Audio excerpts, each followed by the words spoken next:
Hello hello hello hello hello, सबको मेरा प्रणाम नमस्कार। क्या हाल चाल है? चलिए शुरू करते हैं हम आज की शानदार कक्षा। पहला प्रश्न आपके स्क्रीन पर ये रहा। नीचे दी गई जीवों की सूची में कौन सा जीव अलैंगिक विधि से जनन करता है? बताओ जल्दी से। हम कल भी बताए थे केला अलैंगिक विधि से जनन करता है। केला, ईस्ट, कुत्ता और अमीबा। बताओ कौन सा जीव अलैंगिक विधि से जनन करता है? What is the answer? Answer बता दो जल्दी से, क्या हो जाएगा? What is the answer? अलैंगिक विधि से जनन करता है केला, east, amoeba. What is the answer? एक का आंसर जल्दी से बता दो, क्या हो जाएगा? एक, तीन और चार। B number is the right answer. Amoeba में भी एसेक्सुअल रिप्रोडक्शन होता है। अमीबा में भी एसेक्सुअल रिप्रोडक्शन होता है दोस्त मेरे। कुत्ता में जो है लैंगिक जनन होता है। कुत्ता की अगर हम बात करें तो लैंगिक जनन होता है। ऑप्शन देखो तब बनाना। ऑप्शन देखो दोस्त मेरे तब बनाना। ऑप्शन देखो तब बनाना। ऑप्शन अभी आया कहां था, तुम मार दिया। अगला कहता है यदि महिला परिवार बढ़ाने की योजना बना रही है तो उसे निम्नलिखित में से किसके लिए कौन सा उसके लिए सहायक नहीं है? स्वास्थ्य, शारीरिक वजन बनाए रखना और रखने का प्रयास करना, उच्च प्रोटीन युक्त खाद्य पदार्थों का सेवन करना, घर में तनाव मुक्त वातावरण, एकदम धूम्रपान और शराब का सेवन। ये उसके लिए सहायक नहीं है पूछ रहा है। तो कौन ये सहायक है क्या? एकदम नहीं है। और कहता है डिंब तथा शुक्राणु का निषेचन कहां होता है? बताओ जल्दी से। निषेचन जो होता है वो गर्भाशय में गर्भ का विकास होता है। विकास अगर कहेगा, गर्भ का विकास अगर कहेगा तो वो कहां होगा दोस्त मेरे? गर्भाशय में होगा। अंडाशय में तो अंडा का निर्माण होगा, अंडा का निर्माण होगा, अंडा का निर्माण होगा, अंडा का निर्माण होगा, अंडा का निर्माण होगा अंडाशय में। फेलोपियन ट्यूब में अगर हम बात करें तो निषेचन होगा। फेलोपियन ट्यूब में अगर हम बात करें दोस्त मेरे तो निषेचन की घटना कहां होगी? फेलोपियन ट्यूब में होगी। अभी करंट में हो सकता है पूछा होगा। निषेचन की क्रिया कहां होगी? फेलोपियन ट्यूब में हो जाएगी। फेलोपियन ट्यूब की संख्या कितनी होती है? दो होती है। गर्भाशय की संख्या कितनी होती है? एक होती है। गर्भाशय ग्रीवा भी एक होता है। अंडाशय दो होता है। दो होता है। फेलोपियन ट्यूब में क्या होता है? निषेचन की क्रिया होती है। Is the right answer. अगला बताओ ध्वनि तरंग क्या है? ये ध्यान से देखिएगा दोस्त मेरे। ध्वनि तरंग के बारे में ऐसा कहा जाता है कि ये हवा में अनुदैर्ध्य का मतलब होता है सीधा। सीधा मतलब जो 0 डिग्री यानी समानांतर कंपन करे। अनुप्रस्थ का मतलब होता है जिगजैग, टेढ़ा मेढ़ा, जो 90 डिग्री यानी लंबवत कंपन करता है। अब विद्युत चुंबकीय तरंग तो सबको पता है। विद्युत चुंबकीय तरंग क्या है? गा ए पौद्री अशुरेदी। ये गा ए पौद्री अशुरेदी ये विद्युत चुंबकीय तरंग है। हवा में ध्वनि तरंग जो होता है वो अनुदैर्ध्य है। हवा में ध्वनि तरंग अनुदैर्ध्य है।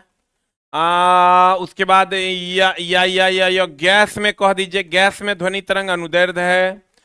द्रव में अगर हम बात करें तो द्रव के सतह पर, सतह चूंकि टेढ़ा मेढ़ा होता है तो वहां अनुप्रस्थ है। अनुप्रस्थ है। और अंदर अगर हम बात करें, अंदर अगर हम बात करें, अंदर अनुदैर्ध्य है। अंदर अनुदैर्ध्य है। और ठोस में अगर हम बात करें, ठोस में अगर हम बात करें तो यहां अनुप्रस्थ भी है, अनुप्रस्थ भी है एंड अनुदैर्ध्य भी है। अनुप्रस्थ भी है और अनुदैर्ध्य भी है। ध्यान से देखना। लेकिन अगर तुमको कह दे कि ध्वनि तरंग एक्चुअल में क्या है तो सीधा आंसर एक को ऑप्शन में रहता अनुदैर्ध्य मारना। अनुदैर्ध्य मतलब सीधा। अनुदैर्ध्य मतलब सीधा यानी 0 डिग्री पर। अनुप्रस्थ मतलब टेढ़ा मेढ़ा यानी कितना डिग्री पर? 90 डिग्री पर। 90 डिग्री पर। और द्रव के सतह पर अनुप्रस्थ होता है, अंदर अनुदैर्ध्य होता है। ये जो विद्युत चुंबकीय तरंग है ये कंप्लीट एक अनुप्रस्थ तरंग है। विद्युत चुंबकीय तरंग कैसा तरंग है? अनुप्रस्थ तरंग है। अनुप्रस्थ तरंग है। अगला अगला अगला अगला बता दो जल्दी से, क्या हो जाएगा? कोलाइड के कणों को अलग करते हैं अपकेंद्रन विधि द्वारा। कोलाइड की अगर हम बात करें दोस्त मेरे, दूध जो है एक कोलाइड विलयन है। टिंडल प्रभाव इसी में होता है। टिंडल प्रभाव की अगर हम बात करें वो कोलाइड विलयन में ही होता है। और इसे अपकेंद्रन विधि, अपकेंद्र मतलब बाहर की ओर लगने वाला बल। तो दूध से मक्खन कैसे निकालते हैं? आप पढ़े होंगे दूध से मक्खन निकालने की प्रक्रिया क्या है? अपकेंद्रीय बल है। दूध से मक्खन निकालने की प्रक्रिया क्या है दोस्त मेरे? अपकेंद्रीय बल है। तो अपकेंद्रण विधि से हम लोग इसको अलग करते हैं। अभिकेंद्र बल जो होता है वो केंद्र की ओर लगने वाला बल होता है, और ये हमेशा ध्यान रखिएगा, अगर वृत्तीय गति में हो तो वेग की दिशा स्पर्श रेखा की दिशा में होती है, वेग की दिशा स्पर्श रेखा की दिशा में होती है, और अभिकेंद्र त्वरण और अभिकेंद्र बल की जो दिशा होती है वो केंद्र की ओर होती है, और अपकेंद्र बल जो होता है वो बाहर की ओर होता है। तो दूध से जो मक्खन निकलता है, अपकेंद्र यानी सेंट्रीफ्यूगल, दूध कहता है कोलाइड विलय के कणों को अलग करते हैं, यानी दूध से मक्खन को अलग करते हैं कौन विधि द्वारा? अपकेंद्रीय बल द्वारा। अपकेंद्र बल द्वारा। और अपकेंद्र बल द्वारा ही हम लोग कहते हैं दूध से मक्खन का अलग होना, दूध से मक्खन का अलग होना, दूध से मक्खन का अलग होना, और वॉशिंग मशीन में कपड़े का साफ होना, वॉशिंग मशीन में कपड़े का साफ होना, वॉशिंग मशीन में कपड़े का क्या होना? साफ होना। वॉशिंग मशीन में कपड़े का क्या होना? साफ होना।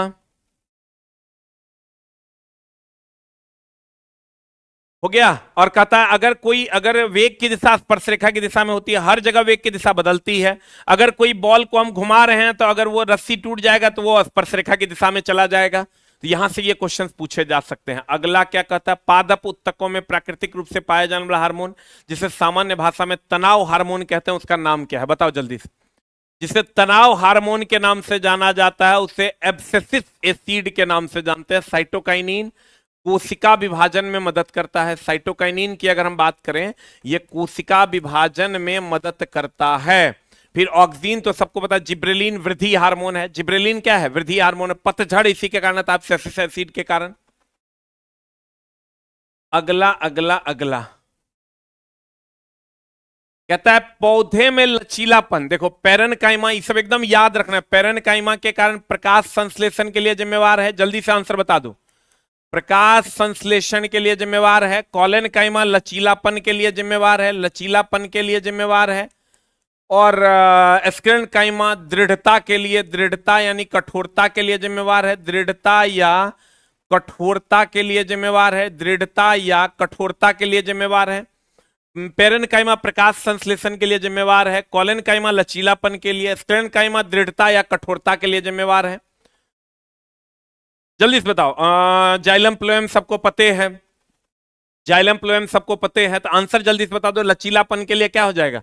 कॉलेनकाइमा। हो सकता है दोस्त मेरे कल पूछा हो सकता है, आज पूछा हो सकता है, कल पूछ सकता है, इसलिए एकदम ध्यान से देखना। कहता है अमाशय में कौन सा किण्वन मौजूद होता है? अमाशय में कौन सा किण्वन मौजूद होता है? जल्दी से बता दो। What is the answer? अमाशय में कौन सा, जल्दी से बताओ कौन सा? Pepsin. Pepsin is the right answer. Trypsin, protein, trypsin का संबंध किससे है? प्रोटीन से है। कहता है बताओ बड़ी आंत का पहला भाग कौन सा है? बड़ी आंत अगर आप देखे होंगे, बड़ी आंत का पहला भाग कौन है? सिकम। बड़ी आंत का पहला भाग है सिकम। विलाई की अगर हम बात करें, विलाई की अगर हम बात करें, ये छोटी आंत में होता है, छोटी आंत में होता है, छोटी आंत में होता है। उंगली नुमा संरचना होता है, अंगुली नुमा संरचना होता है, उंगली नुमा संरचना होता है, उंगली नुमा संरचना होता है, उंगली नुमा संरचना होता है। और ये पाचक रस को ग्रहण करता है। पाचक रस या भोजन के रस को यहीं से ग्रहण करते हैं। भोजन रस ग्रहण यहीं से होता है, विलाई से। ये छोटी आंत में होता है। आंसर इसका हो जाएगा सिकम। बड़ी आंत की अगर हम बात करें, ये पानी का अवशोषण करता है। पानी अवशोषण जो होता है बड़ी आंत में होता है। पानी अवशोषण बड़ी आंत में होता है। और पहले मुख से आता है ग्रसनी, इसोफेगस में।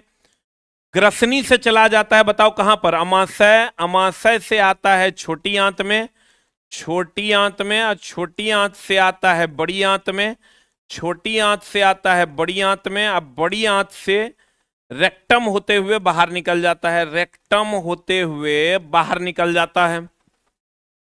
रेक्टम होते हुए क्या करता है? बाहर निकल जाता है। जब बताओ मुख, ग्रसनी, अमाशय, छोटी आंत, बड़ी आंत और रेक्टम। छोटी आंत का 3 गो भाग आपको पता होगा, जेजेनम, ड्यूडेनम और इलियम पढ़े हैं, 3 गो भाग होता है छोटी आंत का, जजेनम, ड्यूडेनम और इलियम। मुख, ग्रसनी, अमाशय, छोटी आंत, बड़ी आंत और रेक्टम। अगला अगला अगला क्वेश्चन बता दो जल्दी से, आंसर क्या हो जाएगा इसका, आंसर जल्दी से बता दो, व्हाट इज द आंसर। मानव प्रजनन के बारे में निम्नलिखित में से कौन सा कथन सही है। निषेचन बाह्य रूप से होता है, निषेचन वृषण में होता है, निषेचन के दौरान अंडा शुक्राणु की ओर गति करता है। अंडा गति नहीं करता, अंडा तो अस्थिर रहता है, अंडा गति नहीं करता है। निषेचन मानव मादा में होता है, क्या हो जाएगा आंसर जल्दी बता।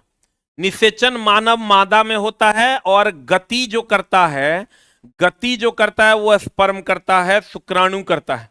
गति जो अगर हम बात करें दोस्त मेरे, गति कौन करता है, शुक्राणु जो है वो गति करता है, अंडा जो है वो अस्थिर रहता है। शुक्राणु गति करता है और अंडा क्या रहता है, अस्थिर रहता है। अगला अगला अगला, हीटर किस सिद्धांत पर, देखो ये चला, सिद्धांत पूछता है। अगर हम ऊष्मीय सिद्धांत की बात करें, ऊष्मीय सिद्धांत पर हीटर काम करता है, ऊष्मीय सिद्धांत पर फ्यूज काम करता है, ऊष्मीय सिद्धांत पर आयरन काम करता है, आयरन काम करता है। ऊष्मीय सिद्धांत पर हीटर, फ्यूज, आयरन, ये सब ऊष्मीय सिद्धांत पर काम करता है। बल्ब जो है ये भी ऊष्मीय सिद्धांत पर काम करता है। ट्यूबलाइट जो है ये भी ऊष्मीय सिद्धांत पर काम करता है, ट्यूबलाइट जो है वो भी इसी पर काम करता है। रासायनिक प्रभाव पर अगर हम बात करें, प्रिंटिंग मशीन, प्रिंटिंग मशीन जो है वो भी इसी पर काम करता है। इलेक्ट्रोप्लेटिंग जो है, इलेक्ट्रोप्लेटिंग जो है वो भी इसी के सिद्धांत पर काम करता है। चुंबकीय सिद्धांत पर काम करता है दोस्त मेरे, ammeter, ammeter, volt meter, volt meter, galvanometer, galvanometer, ये सब चुंबकीय प्रभाव पर काम करता है।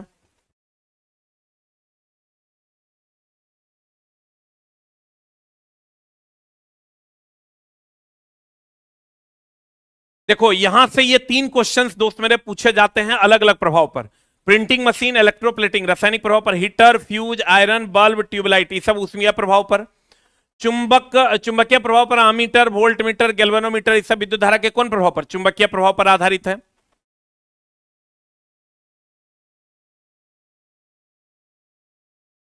हो गया, आंसर बता दो जल्दी से क्या हो जाएगा, what is the answer. Fuse के बारे में दोस्त मेरे पूछा था कि फ्यूज किस प्रभाव पर काम करता है। देखो जितना पढ़ा रहे हैं दोस्त मेरे, कोशिश कर रहे हैं कि जो इंपॉर्टेंट है उस पर तुम्हारा ध्यान केंद्रित करें।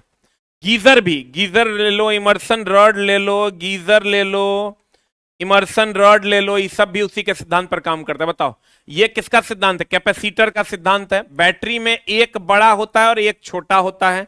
प्रतिरोध की अगर हम बात करें तो ये ऐसे ऐसे है तो ये प्रतिरोध है, और अगर अगर अगर ये ऐसा ऐसा है तो इसको हम लोग परिवर्ती प्रतिरोध कहते हैं। इसको दोस्त मेरे हम लोग परिवर्ती प्रतिरोध के नाम से जानते हैं, परिवर्ती प्रतिरोध कहते हैं।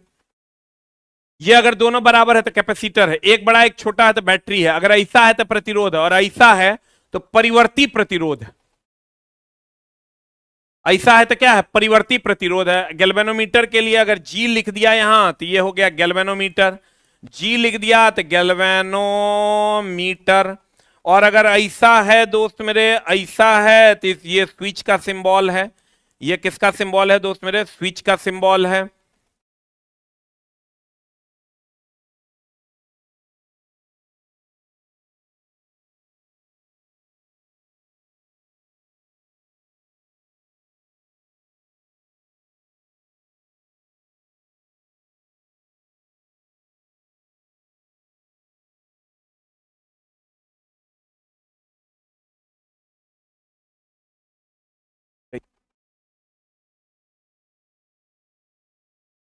कोशिका झिल्ली बना होता है, देखो ये कोशिका झिल्ली है। कोशिका झिल्ली की अगर हम बात करें, कोशिका झिल्ली पहले तो ये जान लो, जल्दी से आंसर बता दो, ये प्रोटीन एंड फॉस्फोलिपिड का बना होता है। प्रोटीन और फॉस्फोलिपिड का बना होता है कौन, कोशिका झिल्ली। अगर हम कोशिका झिल्ली की बात करें, ये आकार बनाए रखता है, आकार बनाए रखता है, आकार बनाए रखता है। अर्ध पारगम्य है, अर्ध अर्ध अर्ध पारगम्य है, अर्ध पारगम्य झिल्ली, अर्ध पारगम्य झिल्ली बनाता है। सेमी परमिएबल, सेमी परमिएबल होता है, जिसको अंदर आने का देगा, जिसको बाहर जाने का होगा वो अंदर बाहर आना जाना अलाउड होता है। प्रोटीन और फॉस्फोलिपिड का बना होता है। आकार जो होता है कोशिका का यही देता है। फिर आ जाओ, अगर इसके ऊपर में रहता है ये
hello hello hello hello hello. कहते हैं दोस्त मेरे, ये है कोशिका भित्ति। क्या है दोस्त मेरे? ये कोशिका भित्ति। कोशिका भित्ति, कोशिका भित्ति की हम बात करें। कोशिका भित्ति पूछता है किसका बना होता है? सेलुलोज का बना होता है, सबको पता है, और केवल पादप में होता है। केवल जो होता है वो पादप में होता है। कोशिका भित्ति जो होता है वो केवल पादप में होता है। कोशिका झिल्ली जो होता है, कोशिका झिल्ली की अगर बात करोगे, जंतु में भी होता है, अब पादप में भी होता है। जंतु में भी होता है, पादप में भी होता है। कोशिका भित्ति सेलुलोज का बताओ। कवक की कोशिका भित्ति अगर कहेगा काइटिन की बनी होती है। अगर जीवाणु की कोशिका भित्ति कहेगा पेप्टिडोग्लाइकन की बनी होती है। जीवाणु की कोशिका भित्ति किसकी बनी होती है? पेप्टिडोग्लाइकन की बनी होती है। सेलुलोज को पचाने के लिए शाकाहारी की छोटी आंत लंबी होती है। शाकाहारी की छोटी आंत लंबी होती है। शाकाहारी की छोटी आंत लंबी होती है। शाकाहारी की छोटी आंत लंबी होती है सेलुलोज को पचाने के लिए। शाकाहारी की छोटी आंत लंबी होती है किसको पचाने के लिए? सेलुलोज को पचाने के लिए। इतना सारा चीज दोस्त मेरे आपको एकदम हम रिवीजन करवाते जाते हैं डेली। निम्न से कौन सा यौगिक विद्युत का चालन कर सकता है? जल्दी से बताओ। सोडियम क्लोराइड कर सकता है, लेकिन यह भी जो करेगा, ये ध्यान रखो, ये आयनिक यौगिक है। ये आयनिक यौगिक है। आयनिक यौगिक है, और आयनिक यौगिक में आयन बनता है। यह ठोस अवस्था में कुचालक है। ठोस अवस्था में कुचालक है। द्रव अवस्था में सुचालक है।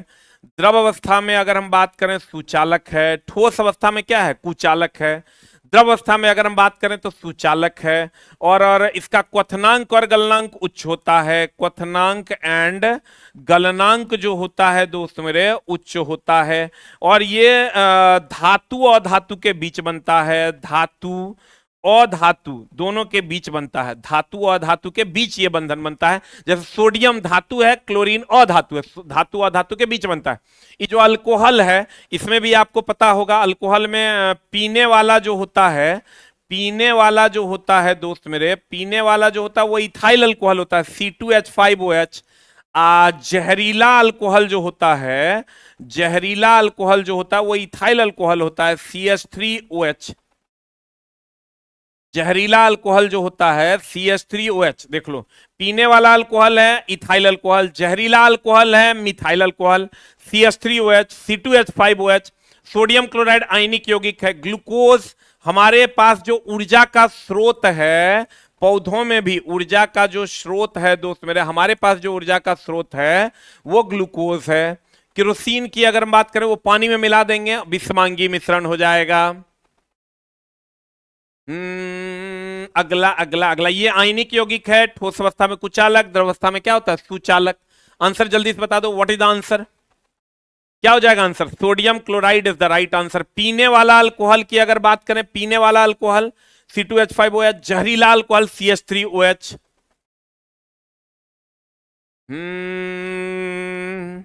जल की अस्थायी कठोरता दूर करने के लिए हम लोग सोडियम कार्बोनेट का उपयोग करते हैं। जल की, जल्दी से बता दो क्या हो जाएगा answer? What is the answer?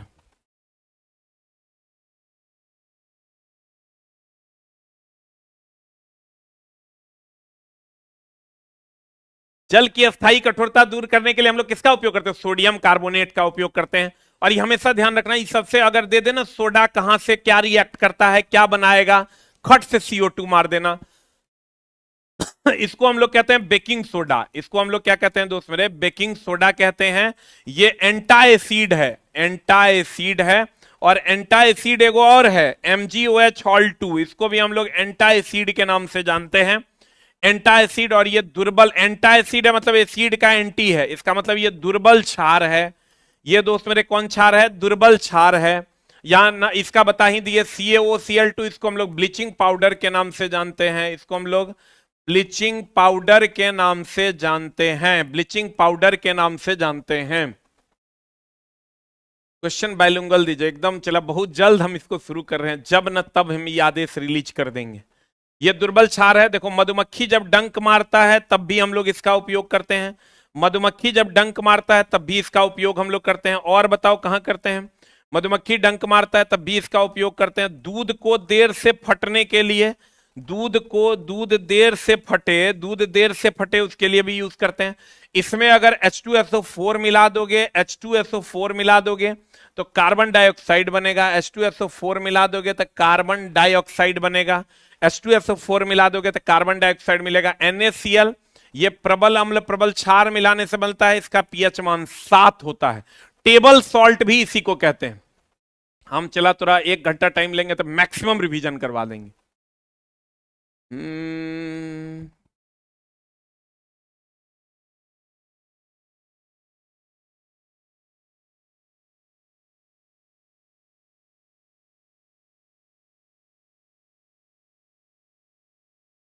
ये दोस्त मेरे जो क्वेश्चंस आपके बोर्ड पे है, ये आज का कल का मिला के है, हो गया? बताओ जल्दी से। अब तुम समझ ही सकता है दोस्त मेरे। मिश्र धातुओं में किसका उपयोग अस्थाई चुंबक बनाने के लिए किया जाता है, बताओ किसका उपयोग हम लोग अस्थाई चुंबक बनाने के लिए किया जाता है?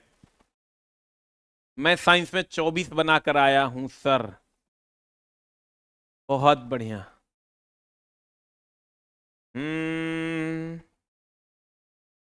जल्दी बताओ व्हाट इज द आंसर, जल्दी बता दो। 16 नंबर का आंसर क्या हो जाएगा? एलनिको का नाम सुने हो, एलनिको, एल्कोनेक्स, एलनिको, एल्कोनेक्स। जब बताओ, अस्थाई चुंबक बनाने के लिए हम लोग इसी का उपयोग करते हैं, जल्दी लिख।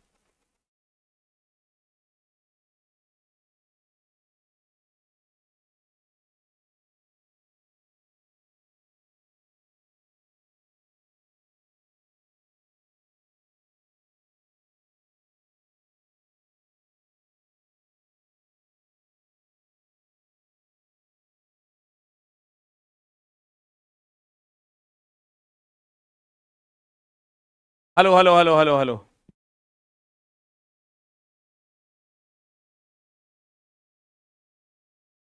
हेलो हेलो हेलो, बताओ जल्दी से। एल्निको, एल्कोनेक्स या मिश्र धातु में किसका उपयोग? अस्थाई चुंबक की अगर हम बात करें, स्टील का उपयोग हम लोग अस्थाई चुंबक के लिए।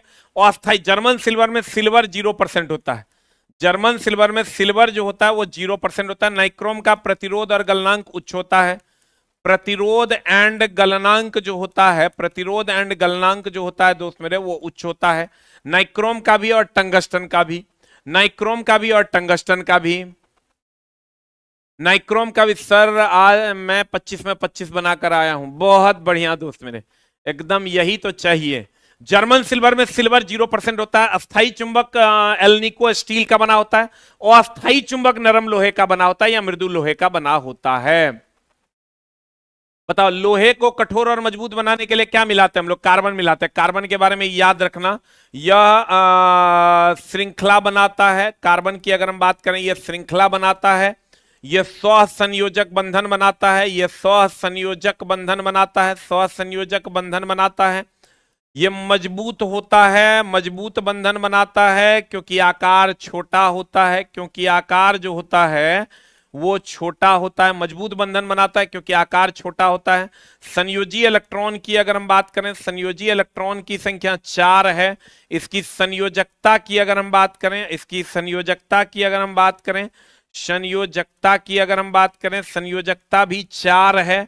संयोजी इलेक्ट्रॉन भी 4 है। मजबूत होता है इसलिए आकार छोटा होता है। श्रृंखला बनाता है, स्वसंयोजक बंधन बनाता है। इसको हम लोग सार्वत्रिक तत्व के नाम से भी जानते हैं। इसको हम लोग सार्वत्रिक तत्व के नाम से भी, यूनिवर्सल एलिमेंट के नाम से भी जानते हैं।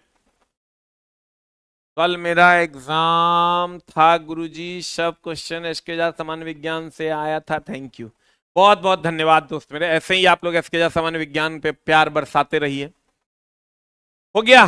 तांबा की अगर हम बात करें, सोडियम सबसे अधिक अभिक्रियाशील आता है। देखो सोडियम हो गया, पोटेशियम हो गया, ये अधिक अभिक्रियाशील में आता है, अधिक अभिक्रियाशील में आता है, अधिक अभिक्रियाशील में आता है। सोडियम पोटेशियम अधिक अभिक्रियाशील में आता है। और ये एकदम दोस्त मेरे ध्यान रखना कि अगर ए बी सी से अभिक्रिया करे और ए सी प्लस बी दे दे, तो ये जो बी है ये बी हटा है, तब इसके जगह पर सी आया है, ये हटा है, तो ये कम अभिक्रियाशील होगा। और सी हटा के यहां जुटा है, ये हटाया है, हटाया है, तो ये अधिक अभिक्रियाशील होगा, ये अधिक अभिक्रियाशील होगा। ये बी हटा है, ये कम अभिक्रियाशील होगा। ये सी हटाया है, यहां से सी हटाया है, इसको जो हटाता है वो अधिक अभिक्रियाशील, जो हटेगा वो कम अभिक्रियाशील। सर ग्रुप डी के बाद एएलपी और टेक्नीशियन का पेपर भी जल्दी शुरू होगा सर? हाँ एकदम हो जाएगा दोस्त मेरे, जल्दी से बता दो व्हाट इज द आंसर। हो गया, जल्दी बताओ। ए बी के बाद यहां से बी जो है वो हट जाएगा, तो बी हटेगा, इसके जगह सी आ जाएगा, तो ये हटाया है अधिक अभिक्रियाशील, ये हटा है कम अभिक्रियाशील, ये हटाया है अधिक अभिक्रियाशील, जो हटा है वो कम अभिक्रियाशील। अगला अगला अगला अगला देखो क्या है, निम्नलिखित विकल्पों में कौन सा कोलाइड के में फॉर्म का सही उदाहरण है? बताओ, निम्नलिखित में से कोलाइड में फॉर्म का सही उदाहरण जल्दी से बता दो कौन है? फ्यूमिस जिसको आप कहते हैं। कुहासा जो होता है ये गैस में द्रव का मिश्रण है। अगर आप पढ़े होंगे, गैस बहुत ज्यादा है कुहासा में, उसमें छोटे छोटे कण द्रव के हैं, ये गैस में द्रव का मिश्रण है। कोहरा भी लगभग सेम हो जाएगा। अगला अगला अगला, हवा में डैश के कारण चांदी संचारित होता है? हाइड्रोजन सल्फाइड के कारण, हाइड्रोजन सल्फाइड के कारण चांदी संचारित होता है। और कार्बन डाइऑक्साइड की अगर हम बात करें, चूने के पानी को दुधिया, चूने के पानी को दुधिया यही करता है, चूने के पानी को दुधिया जो है।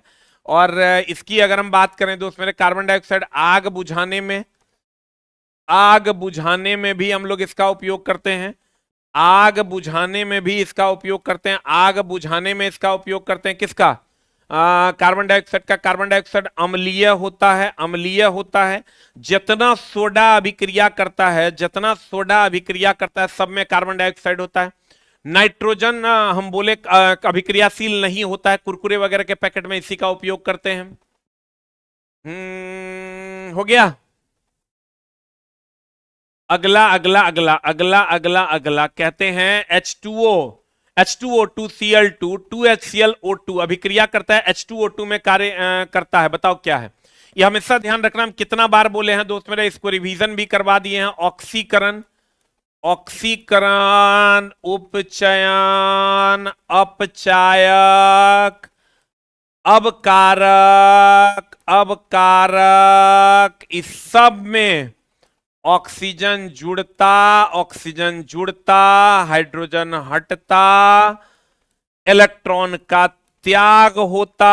इसका ठीक उल्टा, इसका ठीक उल्टा हम कितना बार बोले हैं? कल्हो लिखे, अबकरण, अपचयन, उपचायक, उपचायक, ऑक्सीकारक, ऑक्सीकारक, ऑक्सीकारक में इसका ठीक उल्टा होता है। यानी यहां ऑक्सीजन जुटता, यहां ऑक्सीजन हटता, यहां हाइड्रोजन हटता, यहां हाइड्रोजन जुटता, यहां इलेक्ट्रॉन का त्याग, यहां इलेक्ट्रॉन ग्रहण। साइंस का न्यू फाउंडेशन बैच आएगा दोस्त मेरे, बता देंगे तुमको, एकदम टेंशन नहीं लेना है। बेसिक से साइंस स्टार्ट कीजिए एएलपी टेक्नीशियन के लिए सर। एकदम स्टार्ट कर देंगे। आ जाओ, पहले इधर देख लो। ऑक्सीकरण, उपचयन, अपचायक, अवकारक, ऑक्सीजन का जुड़ना, हाइड्रोजन का हटना, इलेक्ट्रॉन का त्याग। अवकरण, अपचयन, उपचायक, ऑक्सीकारक, इसमें उल्टा होता है। अभी दोस्त मेरे 12 तारीख को वर्कशॉप का उद्घाटन होने जा रहा है। सर मेरा कल एग्जाम था। कल हमको लगा सारा क्वेश्चन आप ही सेट किए हैं, क्योंकि वो सब टेस्ट हम बिग बूस्टर ऐप में मारे थे, और क्योंकि डिस्कशन भी किए थे। आप रेलवे के भगवान हैं, क्या बात है दोस्त मेरे। दोस्त हमारे यहाँ से रिजल्ट का कारण सिर्फ पढ़ाना ही नहीं है, आपको जो कंटेंट तैयार करके मिलता है ना, वो सबसे ज्यादा इंपॉर्टेंट है। खास करके टेस्ट का जो कंटेंट है, उसी के कारण इतना सारा रिजल्ट होता है। आ जाओ इधर। उसी के कारण दोस्त मेरे इतना सारा रिजल्ट होता है। अब देखो ध्यान से, H2O2 किसके रूप में कार्य करता है? तो H2O2 में तुम देखो बढ़िया से ऑक्सीजन हट गया, ऑक्सीजन हट गया तो ऑक्सीजन का जुड़ना ये वाला कॉलम है, ऑक्सीजन हट गया तो ये वाला कॉलम हो जाएगा। अब देख लो जल्दी से, ऑक्सीकारक हो जाएगा क्या आंसर, कि अपचायक हो जाएगा? ऑक्सीजन हट गया है ना, तो आंसर बता दो जल्दी से क्या हो जाएगा। What is the answer? H2O2 अभिक्रिया में H2O2 किसके रूप में कार्य करता है, जल्दी बताओ। What is the answer? ए की भी किसी, तो यहां से ऑक्सीजन हटा ना, ऑक्सीजन हट गया और HCl बन गया, तो H2O2 किसके रूप में कार्य करेगा, जल्दी बताओ। H2O2 में ऑक्सीजन हट रहा है ना, तो एक ऑक्सीकारक की एक अपचायक, जल्दी बता। मार लेगा ना अब? आ जाओ अगले क्वेश्चन। निम्नलिखित में से कौन सा एक सहसंयोजक यौगिक है? कौन सहसंयोजक यौगिक है, ये क्वेश्चन है। आंसर बता दो जल्दी से, क्या हो जाएगा। इसमें से कौन सहसंयोजक यौगिक है? देखो ये कैल्शियम क्लोराइड है, सोडियम क्लोराइड, ये सब मैग्नीशियम हाइड्रोक्साइड, ये सब आयनिक यौगिक है। ये सब जो है दोस्त मेरे आयनिक यौगिक है। HCl जो होता है, जो अमाशय में बनता है, ये आपका सहसंयोजक यौगिक है। सहसंयोजक में कार्बनिक यौगिक होता है। परमाणु के नाभिक में क्या होता है, सबको पता है, प्रोटॉन और न्यूट्रॉन परमाणु के नाभिक में होता है। इलेक्ट्रॉन चारों तरफ चक्कर लगाता है। अगला, वाष्पीकरण के फलस्वरूप डैश होता है। वाष्पीकरण के फलस्वरूप तापमान में वृद्धि होता है। तापन, शीतलन, तापन और दाब में यादृच्छिक वृद्धि होता है। बताओ जल्दी से क्या हो जाएगा। What is answer? वाष्पीकरण दोस्त मेरे इस बार बड़ा ट्रेंडिंग में है क्वेश्चन। वाष्पीकरण जब हो जाएगा ना, हमारे शरीर से जब पानी वाष्पीकृत हो जाता है तो हमें ठंडक महसूस होता है। वाष्पीकरण जब होता है तो हमें शीतलन महसूस होता है। हमें शीतलन महसूस होता है। जब भी वाष्पीकरण होगा हमें शीतलन महसूस होता है। वाष्पीकरण जब हुई होता है दोस्तों, जैसे पसीने का वाष्पीकरण होता है पंखे में तो हमें शीतलन होता है। जैसे घड़े में पानी रखा हुआ है उसमें वाष्पीकरण होता है तो हमें शीतलन महसूस होता है। हाँ हाँ हाँ हाँ हाँ, एक अणु बनाने, ये हमेशा ध्यान रखना, वाष्पीकरण सबसे धीमा प्रोसेस है, सबसे धीमी प्रक्रिया है, सबसे धीमी प्रक्रिया है। और वाष्पीकरण सतह पर निर्भर करता है, सतहीय क्षेत्रफल पर निर्भर करता है, सतहीय क्षेत्रफल पर निर्भर करता है। वाष्पीकरण की अगर हम बात करें, ये सतहीय क्षेत्रफल पर निर्भर करता है। और वाष्पीकरण की अगर हम बात करें, वाष्पीकरण की अगर हम बात करें, ये सबसे धीमा है, सतहीय क्षेत्रफल पर निर्भर करता है। वाष्पीकरण वायुमंडलीय ताप पर भी निर्भर करता है, वायुमंडलीय ताप पर भी निर्भर करता है, वायुमंडलीय ताप पर भी निर्भर करता है। कौन? वाष्पीकरण वायुमंडलीय ताप पर भी निर्भर करता है, वायुमंडलीय ताप पर भी निर्भर करता है, दी गई ऊष्मा पर भी निर्भर करता है। दी गई, इसका क्वेश्चन आएगा तो एकदम ध्यान से बनाना, दी गई ऊष्मा, जो ऊष्मा हम उसको देते हैं उस पर भी निर्भर करता है। और जब भी वाष्पीकरण, जैसे शरीर में वाष्पीकरण होता है तो क्या हो जाता है, ठंडक महसूस होता है। ऐसा थोड़े दोस्त मेरे हम यही पढ़ा देना वो कल आ जाएगा, ऐसा नहीं है। हम लोग क्या करते हैं दोस्त मेरे, एक्सपेक्टेड क्वेश्चंस जो आ रहे हैं उसके हिसाब से पढ़ाते हैं। ट्रेंड बदल जाएगा, उससे रिलेटेड क्वेश्चंस आएगा, आपका थ्योरी नहीं पढ़ा हुआ है, कॉन्सेप्ट नहीं पढ़ा हुआ है, क्वेश्चन नहीं बनेगा। जिसको ये लगेगा कि 50 को क्वेश्चन हम पढ़ के जाते हैं, साइंस 25 को मार के चल आएंगे, तो ऐसा नहीं होना है। आपका अगर पढ़ा हुआ है तो हम आपका रिवीजन करवा सकते हैं, ठीक ना। और अगर आपका नहीं पढ़ा हुआ है तो आपको 0% फायदा हो, 1% नहीं।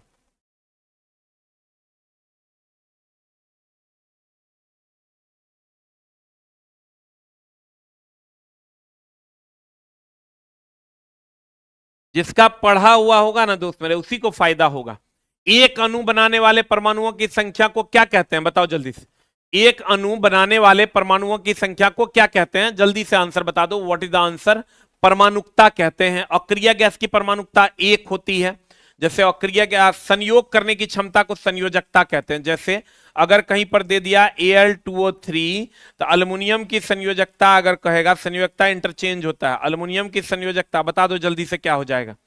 एल्युमिनियम की संयोजकता जल्दी से बता दो क्या हो जाएगा। एकदम दोस्त मेरे, आपको पढ़ के पूरा किताब जाना है, तभी आपका क्वेश्चन बनेगा। जल्दी से बता दो आंसर क्या हो जाएगा।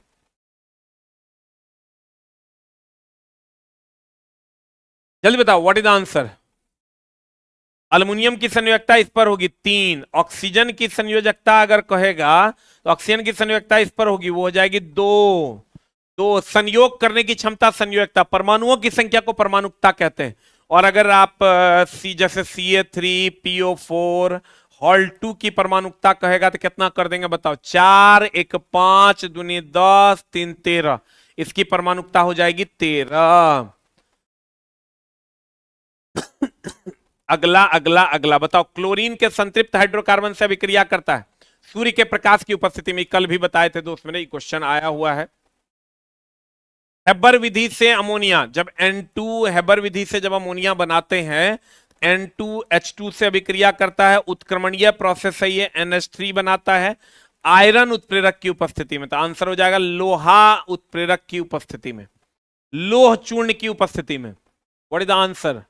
26 इज लोहा उत्प्रेरक की उपस्थिति में। मेरा बिहार इलेक्ट्रिसिटी में फाइनल हो गया है, आपकी कृपा से आपसे मिलने आना चाहती हूं। आप मेरे लिए भगवान हो सर, बिना फीस के पढ़ाए थे, thank you sir. Priyanka Priyanshi ji बहुत बहुत धन्यवाद। और ऐसे ही आप खूब आगे बढ़िए। उसके बाद एक क्वेश्चन आता है, ये हेबर विधि से अमोनिया ऐसे ही बनता है, आयरन उत्प्रेरक, और एक हाइड्रोजनीकरण निकेल और पैलेडियम उत्प्रेरक की उपस्थिति में। संयोग करना संयोजन अभिक्रिया, अलग होना वियोजन अभिक्रिया। संयोग करना संयोजन अभिक्रिया, अलग होना वियोजन अभिक्रिया। अगला बता दो, निम्नलिखित में से कौन सी अभिक्रिया के प्रकार रासायनिक अभिक्रिया है ये? जल्दी बताओ। रासायनिक अभिक्रिया की अगर हम बात करें, यहां से NO3 यहां जाके Cl जो है यहां जाके जुट रहा है, ये NO3 यहां से हट रहा है, ये हमको लगता है द्विविस्थापन अभिक्रिया है। संयोजन है कि विस्थापन है कि अवक्षेपण अभिक्रिया है? जल्दी से बता दो। What is the answer for question number 27? 27 का आंसर जल्दी से बता दो। इसे हम अवक्षेपण अभिक्रिया के नाम से जानते हैं, और खास करके ये द्विविस्थापन अभिक्रिया भी है। इसको हम विस्थापन अभिक्रिया भी कह सकते हैं। देखो कैसे, ये Cl यहां गया, यहां से NO3 यहां चल गया, तो इसको दोनों हो जाएगा answer. B and C is the right answer. B and C यानी D is the right answer. निम्न में से किस रेडियोधर्मी तत्व के किरणों को कैंसर के उपचार में प्रयोग किया जाता है? जल्दी से बताओ। कोबाल्ट का उपयोग सुने हो कैंसर के उपचार में? वो एकदम समस्थानिक से क्वेश्चंस रह रहा है दोस्त मेरे। कोबाल्ट का उपयोग कैंसर के उपचार में, आयोडीन का उपयोग घेघार रोग के उपचार में, आयरन का उपयोग एनीमिया रोग के उपचार में, आयरन का उपयोग एनीमिया रोग के उपचार में, एनीमिया रोग के उपचार में, और कोबाल्ट का उपयोग कैंसर के उपचार में, कोबाल्ट का उपयोग कैंसर के उपचार में, यूरेनियम का उपयोग नाभिकीय रिएक्टर में, यूरेनियम का उपयोग नाभिकीय रिएक्टर में प्रयोग करते हैं, यूरेनियम का उपयोग नाभिकीय रिएक्टर में प्रयोग करते हैं। अच्छा बताओ तो आर्गन 1840 और कैल्शियम 2040 जो है ये क्या है? एक ऑप्शन है तुम्हारा समस्थानिक है, सबको पता होगा, एकदम नॉर्मल क्वेश्चन है। और दूसरा संभारिक है, एकदम सबको पता होगा। समस्थानिक है कि संभारिक है? जल्दी बताओ, समस्थानिक है कि संभारिक है? जल्दी बताओ। ये आर्गन 1840 और कैल्शियम 2040 समस्थानिक है कि संभारिक है? What is the answer? The right answer is समस्थानिक की संभारिक। आर्गन 1840 कैल्शियम 2040 इस दोनों दोस्त मेरे संभारिक है, क्योंकि दोनों का भार समान है। संभारिक में भौतिक गुण समान होता है क्योंकि भार समान होता है, रासायनिक गुण अलग अलग होता है क्योंकि तत्व अलग अलग है। अगर कार्बन 6 12 दे दे, कार्बन 6 12 दे दे, कार्बन 6 14 दे दे, तो दोस्त मेरे ये दोनों जो है समस्थानिक है। समस्थानिक में आपको पता होगा परमाणु संख्या समान होता है, परमाणु भार अलग अलग होता है। अगला, समुद्री जल का शुद्धिकरण कौन विधि द्वारा होता है? आसवन विधि द्वारा। आसवन विधि द्वारा हम लोग नमक और पानी को अलग करते हैं। आसवन विधि द्वारा दोस्त मेरे नमक एंड पानी को अलग करते हैं। और जब क्वथनांक में अधिक का अंतर होता है ना, क्वथनांक में अधिक का अंतर होता है, तब हम लोग इसका उपयोग करते हैं। क्वथनांक में अधिक का अंतर होता है तब हम लोग इसका उपयोग करते हैं। प्रभाजी आसवन, प्रभाजी आसवन द्वारा पेट्रोलियम का शुद्धिकरण होता है। पेट्रोलियम का शुद्धिकरण होता है। क्वथनांक में कम का अंतर होता है तब, क्वथनांक में कम अंतर होता है, कम का अंतर होता है तब हम लोग प्रभाजी आसवन विधि का प्रयोग करते हैं। समुद्री जल का शुद्धिकरण आसवन विधि द्वारा, या कह देगा नमक और पानी को अलग करने की प्रक्रिया कौन विधि द्वारा? नमक और पानी को अलग करने की विधि क्या है? आसवन है। प्रभाजी आसवन, पेट्रोलियम का शुद्धिकरण क्या है? प्रभाजी आसवन है। क्वथनांक और में कम का अंतर होगा तब, जैसे diesel petrol kerosene, diesel petrol kerosene इस सब में कम का अंतर है, ये प्रभाजी आसवन विधि है। बस बस बस बस, अगला क्वेश्चन में चलते हैं दोस्त मेरे। अगला बताओ, कम्यूटेटर क्या करता है? कम्यूटेटर की अगर आप बात सुने होंगे, ये इसको कहते हैं विभक्त वलय, विभक्त वलय कहते हैं या कम्यूटेटर कहते हैं। कम्यूटेटर क्या करता है दोस्त मेरे? करंट की दिशा को बदल देता है। कम्यूटेटर की अगर हम बात करें, या इसी को हम स्प्लिट रिंग कहते हैं, स्प्लिट रिंग, स्प्लिट रिंग कहते हैं। ये डीसी में लगा होता है, डीसी मशीन में लगा होता है, चाहे वो डीसी जनरेटर हो या डीसी जनरेटर हो या डीसी मोटर हो। इसका काम है धारा की दिशा को बदलना, धारा की दिशा को बदलना, धारा की दिशा को बदलना, धारा की दिशा को क्या करना? बदलना। ये इसका काम है दोस्त मेरे। तो ये हमेशा ध्यान रखिएगा, धारा की दिशा को क्या करना? बदलना।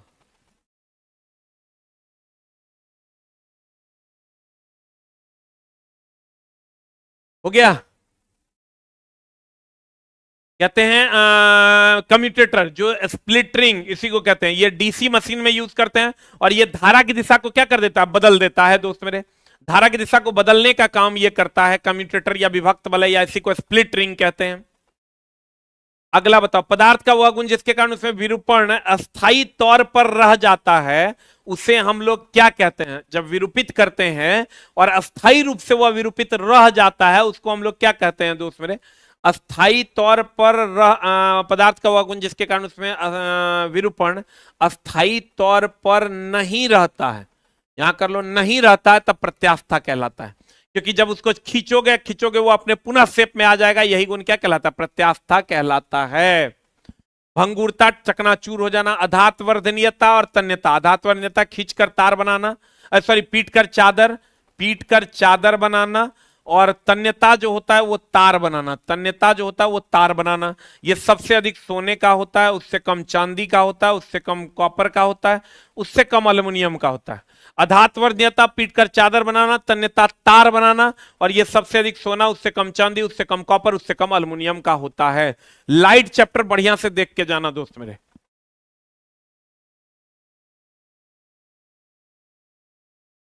पेरिस्कोप किस सिद्धांत पर काम करता है? देखो पेरिस्कोप हो गया, ध्यान से समझना। पेरिस्कोप, पेरिस्कोप जो होता है, या कैलिडोस्कोप, या कैलिडोस्कोप की अगर हम बात करें, यह प्रकाश के परावर्तन के सिद्धांत पर काम करता है, प्रकाश के परावर्तन के सिद्धांत पर काम करता है। एक होता है स्टेथोस्कोप, स्टेथोस्कोप, स्टेथोस्कोप जो होता है दोस्त मेरे, ये ध्वनि के परावर्तन पर काम करता है, ध्वनि के परावर्तन पर काम करता है। स्टेथोस्कोप ध्वनि के परावर्तन पर काम करता है। व्यतिकरण हो गया, साबुन के बुलबुले का कभी कभी चमकना, जल पर फैला मिट्टी का तेल, जल पर फैला फैला मिट्टी का तेल, मिट्टी का तेल, इसको भी हम कहते हैं ये व्यतिकरण के सिद्धांत पर कभी कभार फैलता है। पेरिस्कोप, कैलिडोस्कोप ये प्रकाश के अपवर्तन के सिद्धांत पर काम करता है। स्टेथोस्कोप ये ध्वनि के परावर्तन के सिद्धांत पर काम करता है। स्टेथोस्कोप की अगर हम बात करें, ये ध्वनि के परावर्तन के सिद्धांत पर काम करता है। जल्दी से बताओ, पेरिस्कोप किस सिद्धांत पर काम करता है?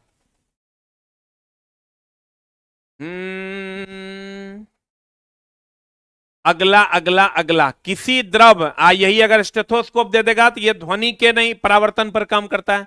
अगला अगला अगला कहता है किसी द्रव में किसी पिंड को तैरना या डूबना किस पर निर्भर करता है, जल्दी बताओ। घनत्व में अंतर पर, पिंड और द्रव के घनत्व में अंतर पर। यह सिद्धांत किसका दिया हुआ है? आर्किमिडीज का।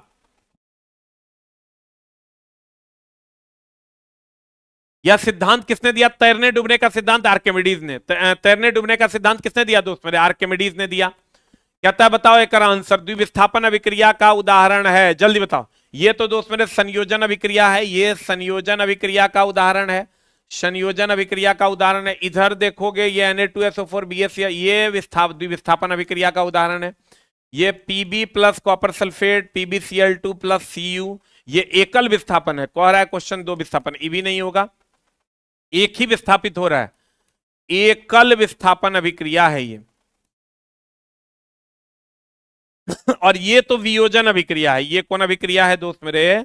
वियोजन अभिक्रिया है। एगो ऑप्शन एगो जरूर याद रखना, लेड नाइट्रेट का विघटन PbNO3 हॉल 2 का विघटन जो है ये PbO plus NO2 plus O2 में जो है विभक्त हो जाता है। आंसर बता दो जल्दी से। ये भी नहीं हो जाएगा, आंसर इक्के को होगा। 2 number is the right answer is this one.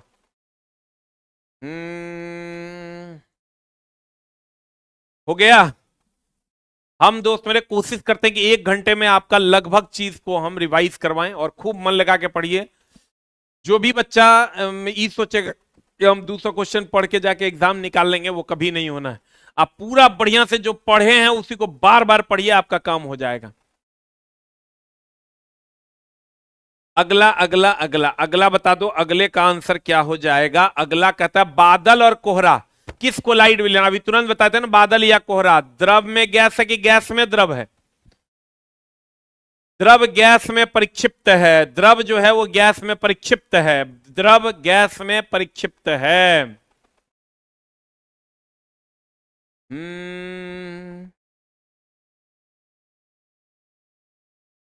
निम्नलिखित में से समतल दर्पण, समतल दर्पण में अगर हम बात करें दोस्त मेरे, इसमें आभासी आभासी सीधा वस्तु के बराबर और पार्श्व उल्टा प्रतिबिंब बनता है।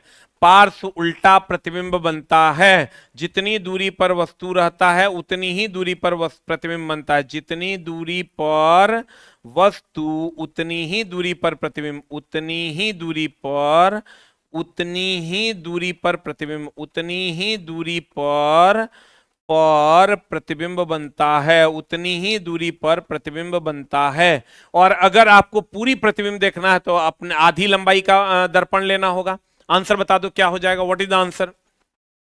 वस्तु दूरी और प्रतिबिंब दूरी समान नहीं हो जाएगा। समतल दर्पण का वक्रता केंद्र अनंत पर होता है। समतल दर्पण के पीछे सिल्वर नाइट्रेट का घोल लगा हुआ होता है। अगला गोलाकार दर्पण के वक्रता केंद्र क्या होता है? यह गोलाकार दर्पण है और इसका वक्रता केंद्र यही होता है, यह वक्रता केंद्र है।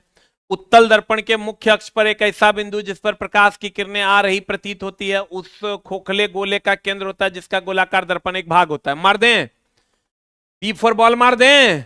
इस खोखले गोले का ही ना केंद्र बिंदु होता है।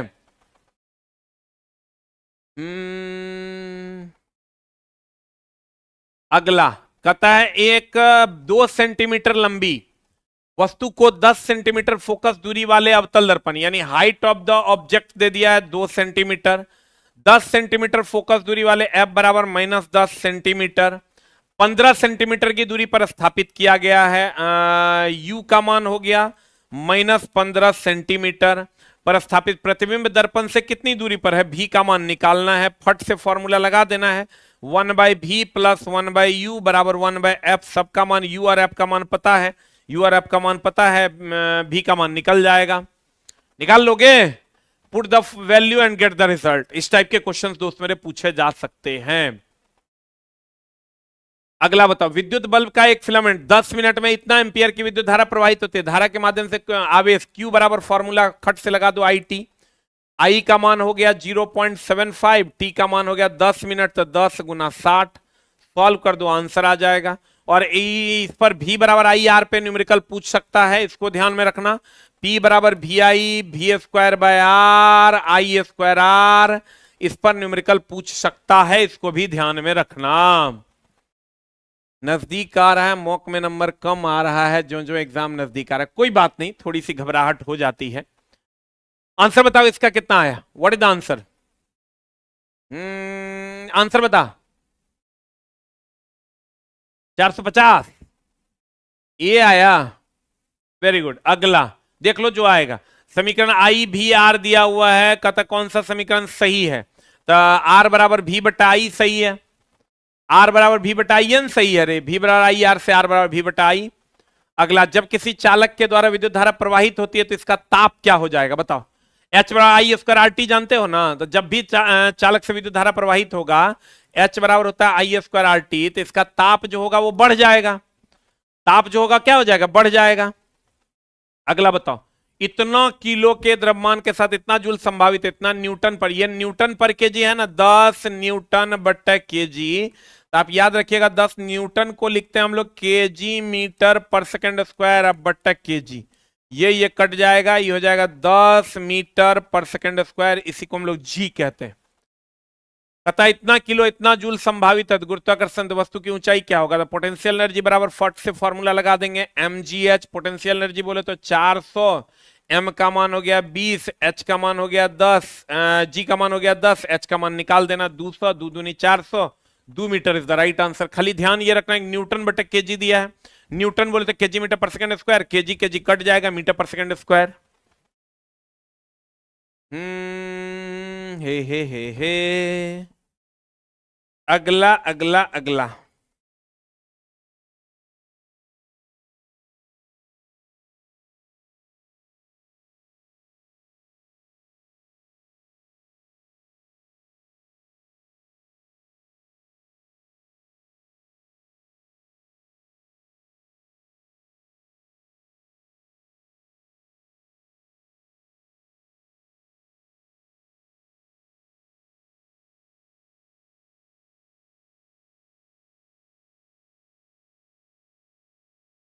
चलो अगले क्वेश्चन की ओर चलते हैं दोस्त मेरे। अगला क्वेश्चन देखो आपका क्या कहता है।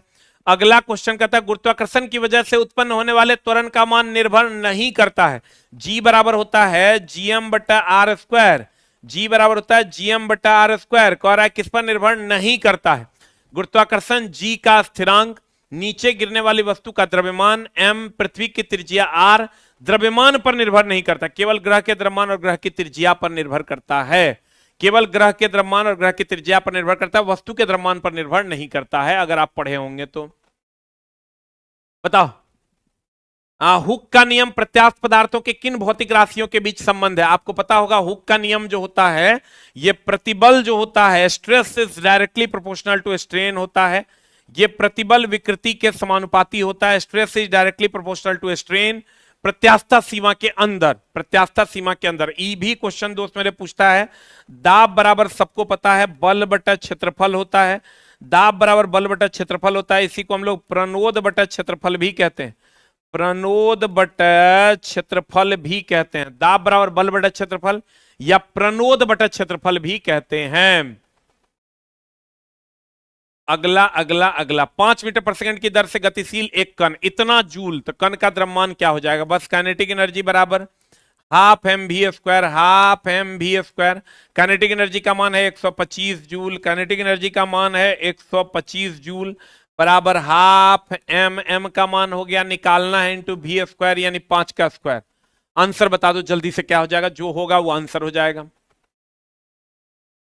सोडियम कार्बोनेट हाइड्रोक्लोरिक अम्ल से अभिक्रिया कराने पर उत्पन्न होगा। जब ये सोडियम कार्बोनेट की बात करेगा, सोडा की बात कर रहा है, जल्दी से बताओ, अभी तुरंत बताए थे, जब ये सोडा वगैरह की बात करें कार्बन डाइऑक्साइड दे देना, ब्लीचिंग पाउडर की बात करें क्लोरीन गैस दे देना, और धातु अम्ल से अभिक्रिया करेगा तो हाइड्रोजन गैस देगा, अम्ल क्षार से अभिक्रिया करेगा तो लवण और जल दे देगा। किसी माध्यम का ताप बढ़ता है जब उस माध्यम में प्रकाश का वेग क्या होगा? बताओ, किसी माध्यम का अगर ताप बढ़ेगा तो ताप पर प्रकाश का वेग निर्भर नहीं करता है, ताप पर प्रकाश का वेग 3 × 10⁸ मीटर पर सेकंड होता है, जिसका खोज रोमर ने किया था।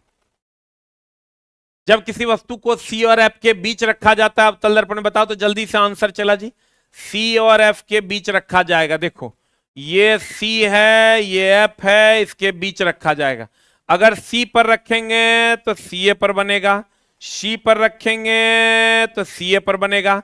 जब सी और एफ के बीच रखेंगे तो सी और अनंत के बीच बनेगा। What is the answer? यानी सी के बाद बनेगा इज द राइट आंसर। देखो तो यार है क्या, सी के बाद बनेगा। देख लो ना, अगर सी और एफ के सी पर रखेंगे सी पर बनेगा, सी और एफ के बीच रखेंगे सी और अनंत के बीच बनेगा। गोलाकार दर्पण का वक्रता केंद्र क्या होता है? ये तो बता दिए थे, जस्ट बताए थे। यह उस खोखले गोले का एक भाग होता है जिसका गोलाकार दर्पण एक भाग है। गति के दूसरे नियम किससे संबंधित है? जल्दी बताओ। गति का दूसरा नियम संवेग से संबंधित है, क्योंकि गति का दूसरा नियम कहता है संवेग में परिवर्तन, संवेग में परिवर्तन, संवेग में परिवर्तन की दर जो है वो आरोपित बल के समानुपाती होगा। संवेग में परिवर्तन की दर आरोपित बल के समानुपाती होगा। ये जो चैप्टर है दोस्त मेरे, जो इंपॉर्टेंट है, हम लिखा भी दिए थे कल भी, आप कोशिश कीजिएगा उसको देख लेने का।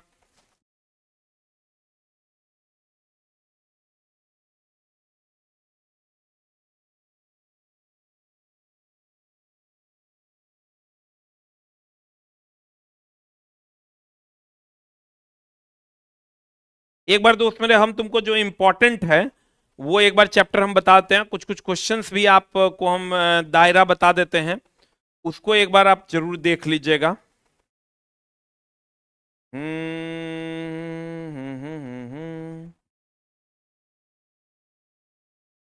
एक बार देखो हम कुछ कुछ चीज तुमको बताते हैं, इसको एक बार जरूर देख लेना। एक तो कल भी हम बताए थे, एक बार और ध्यान से समझ लो अभी तक का जो अपडेटेड है। लाइट चैप्टर एक बार जरूर देख लेना। फिजिक्स में, फिजिक्स की बात कर रहे हैं, स्पीड एंड वेलोसिटी चैप्टर एक बार जरूर देख लेना। स्पीड एंड वेलोसिटी चैप्टर एक बार जरूर देख लेना दोस्त मेरे। उसके बाद अगर आ जाओ तुम इधर बढ़ोगे थोड़ा सा आगे, ग्रेविटेशन चैप्टर आ रहा है, ग्रेविटेशन चैप्टर देख लेना। प्रॉपर्टीज ऑफ मैटर देख लेना, प्रॉपर्टीज ऑफ मैटर देख लेना, प्रॉपर्टीज ऑफ मैटर देख लेना। उसके बाद साउंड देख लेना एक बार। साउंड में वो जो बेसिक है ना, v बराबर एन लेमडा, n बराबर 1/t, इस सब का क्वेश्चन एक बार देख लेना। उसके बाद लाइट देखिए लिया, करंट चैप्टर देख लेना।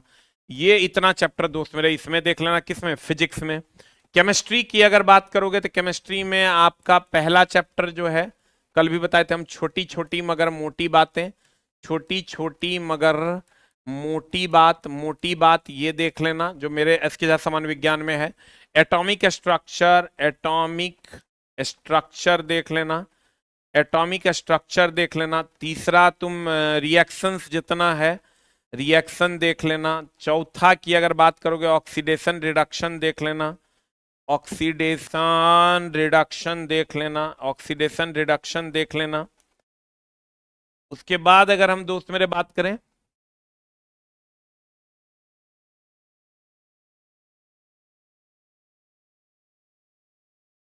अब देखो दोस्त मेरे, अगर हम बायोलॉजी की बात करें तो बायोलॉजी में आप सेल चैप्टर खूब मन लगा के पढ़ लीजिए।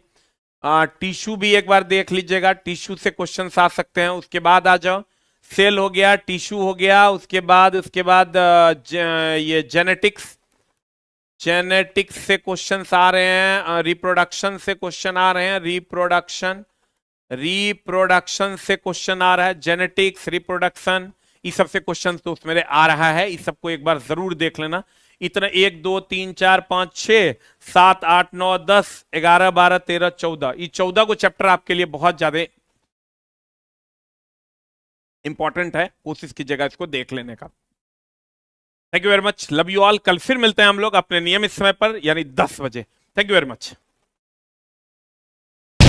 ये रहा इंडिया का ITI ट्रेड का सबसे बड़ा वर्कशॉप।